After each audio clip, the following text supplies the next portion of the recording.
Welcome back, my name is Mulligan, and this is Xenonauts. X-Universe, I think X-Universe. Oh, our research disappeared. Probably follow-up research, I would think. I would like to see who someone wants to talk to me, and we go with civilian analysts, whatever, go. So we go back down until we hit excellent, bam, and the rest can go here. How many do we get from here? Eins, there we go, 1 over, good, and the rest can go into the alien interrogation. Now, some people need some healing done. So they need a little bit of timeout. We could even look up how much do they need. Not really timeout, they simply need, yeah, they could be used again, but it would be not available. First off, we launch our AVAX again. Not our Charlie, AVAX. And we have a new small UFO detected with our AVAX. You go around. UFO has escaped to space. Select new target. Let's wait for the research to conclude. No. Fly around. Civilian autopsy. Specialist autopsy. So we have them both. And they are the exact same. Alien blood pistol. Ooh. Let's see. The alien blood pistol is a 14-inch chemical weapon that resembles a water gun toy. It produces high-pressure globules of an acutely toxic and caustic red liquid nicknamed blood. Firing either smaller droplet clouds in burst or larger, more accurate globules. The alien blood pistol is capable of killing armored soldiers within minutes. Thankfully, its size renders it fairly inaccurate, though it's still far more accurate than human water guns. It is easy to understand why only the reptilian civilians wield this weapon. The heat continuously regenerated by the warmers that keep blood alive causes first-degree burns and sore palms after prolonged contact. The fact that no other race we have encountered uses this weapon merits further study. Our soldiers understandably refuse to come into contact with this weapon except this was absolutely necessary. Blood has an alarming habit of sloshing around within the containment tanks it is stored in, giving the impression that it is actively trying to escape. Interesting. So if we do this, we take damage ourselves. We have the flamer pistol, alien long-range flamethrower pistol. Waiting lore. We have the long-range flamethrower rifle. We have Nilor and Nilor. Interesting. And we have the stats. So the Metaki Assault, which is probably a pistol, and the rifle, or more shotgun. So we have 7 meter range and 12 meter range. Damage is the same, but the weight is different and ammo capacity. Between the rifle, we have 2 hands for the rifle and 1 hand for the pistol. It weighs half, it does less damage. Interesting, the rifle does less damage than the pistol, but has more range, naturally. Let's go. We know new projects available for research. Next generation ballistic weapons technology, which we definitely want to get as soon as we can. First off, we need to get this research done. What else? Nothing? Nope, okay. Select new target. Oh. Run around. The blood pistol is interesting, so it would mean that our people get damaged. Production of the Hunter Scout car is finished. We only have one weapon. We could maybe build another one. Now, the question is, do we want to use it? I mean, it is a tanky car. So I would say we want to try it out, because it is more or less a big shield guy. We got our laboratory and our medical center, so those can heal faster now. I think at least faster. Medical center should at least help get them a little bit easier life back. We need more living space, so let us get another living quarter. Okay, run out of fuel. Bam, fuel is back. Get back out there and see what's going on.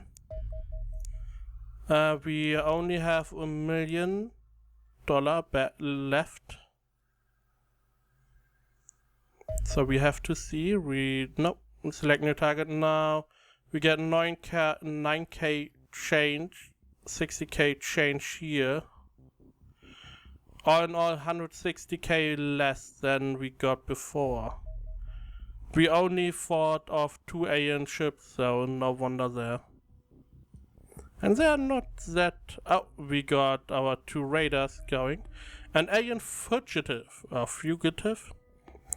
Commander, I am sure you heard about the little commotion by the hidden main surface entrance to our base the other day. Let me try to fill you in on what happened. A citizen, dressed in the red shirt of a non-combatant, approached our gate guards with his hands in the air. He spoke to them.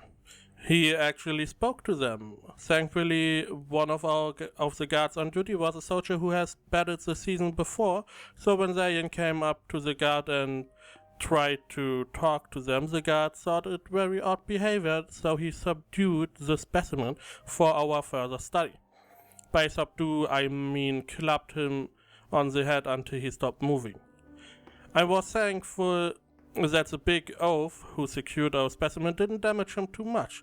After I had a long talk with him in our isolation chamber, I found out some very interesting things from him.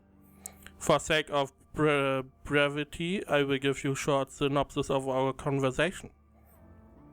I started the interrogation off with asking him how he had found out where our base was. He stated that he was on one of the small UFOs that they used to track down the area where our interceptors were coming out of. He convinced the pilot to set the UFO down in the area so he could collect some samples, and he then detonated the UFO's aluminium power source, killing everything else on the UFO. After a few days and some fumbling about, he finally found the area where our base entrance was located. Why would you do that? Why would you kill your own guys? Apparently, the aliens are not as cohesive as we once thought they were. He claims that he was with the seasoned rebels who were fighting against their masters. He also stated he was the last known rebel that hasn't been captured by the Loyalists as they raided their main headquarters on their home planet. He joined the Loyalist invasion army, heading to Earth, and planned to get in contact with us to help us against the Loyalist invasion. I wanted to see if he could get us access to some of their equipment so we could do some more testing on them. Unfortunately, after much discussion, I found out he has the equivalent rank of a scientist and is part of their alien support team, very similar to the role we have in X Division Commander.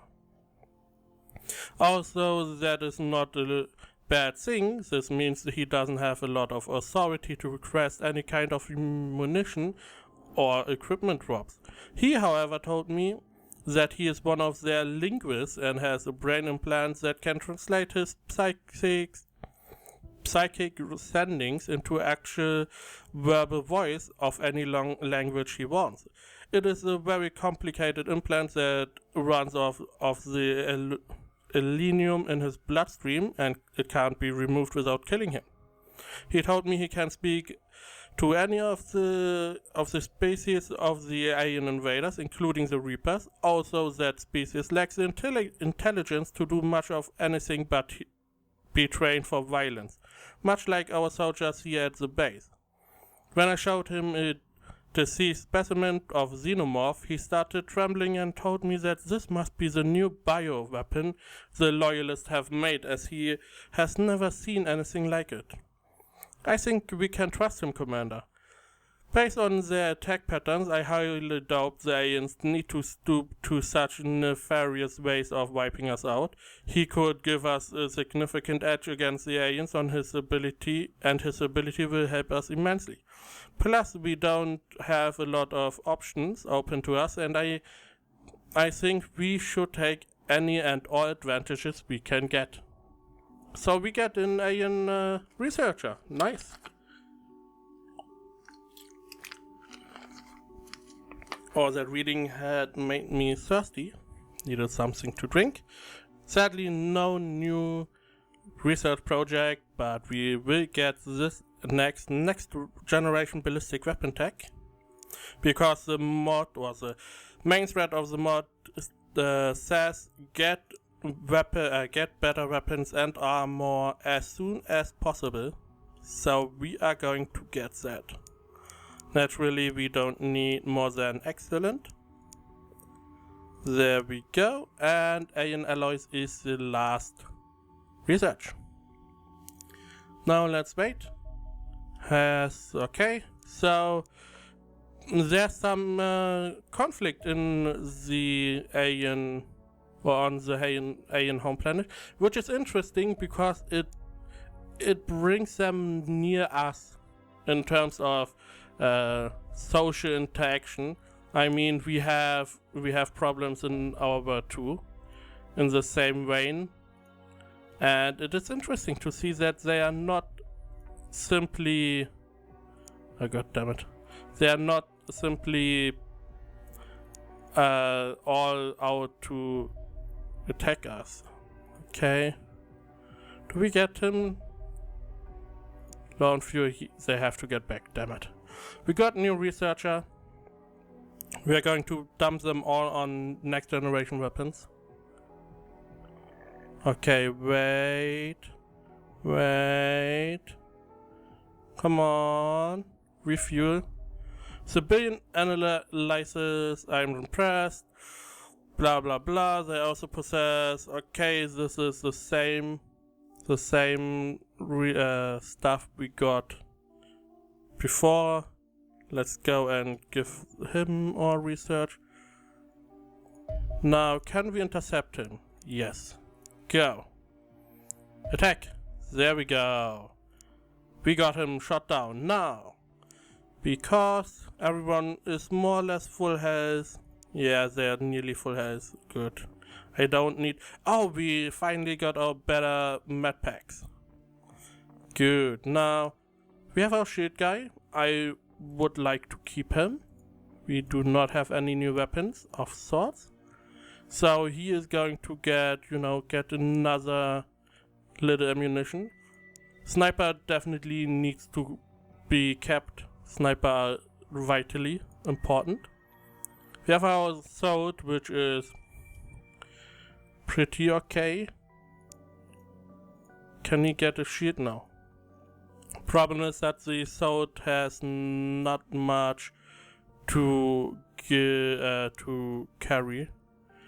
We could carry a rocket launcher. If we reduce, yeah.